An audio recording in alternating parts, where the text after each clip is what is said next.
Speaking to journalists in the capital's government palace, President Dina Boluarte said her government was defending the peace and lives of 33 million Peruvians.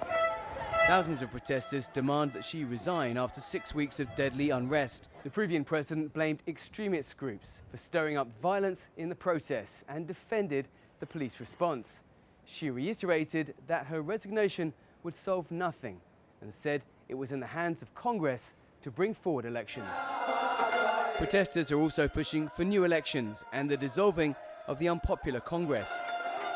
The head of the chamber said it would vote in mid-February for a second time on whether to bring forward elections by 2 years to 2024. That human rights standards. The United Nations and human rights groups have raised concerns about excessive use of force by Peru's police and army. Boluarte said the police were defending the country from chaos and anarchy. She praised their actions in last week's protests, which were labelled the takeover of Lima. The police have shown an immaculate conduct during those 2 days.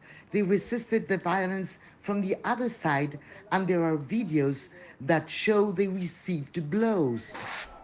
She called for a cessation of hostilities and claimed violent groups from Bolivia had sown unrest in southern Peru. Boluarte said the unrest and blockades had resulted in more than $500 million of damage to the country's economy. The government is not generating violence. The government wants peace and unity. And if we are asking for a national truce, it is because we want to reach out with social aid. Over the weekend, the police used an armoured vehicle to gain entry to Lima University. Scores of police officers took part in the raid on San Marcos University and detained more than 190 people who had taken part in protests in the capital. Boluarte apologized for the raid.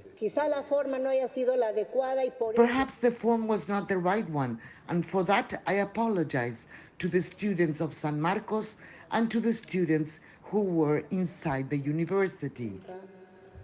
Peru's first female president said she would stand firm and not step down, despite Peru's deadliest unrest in decades. Dan Collins, CGTN, Lima.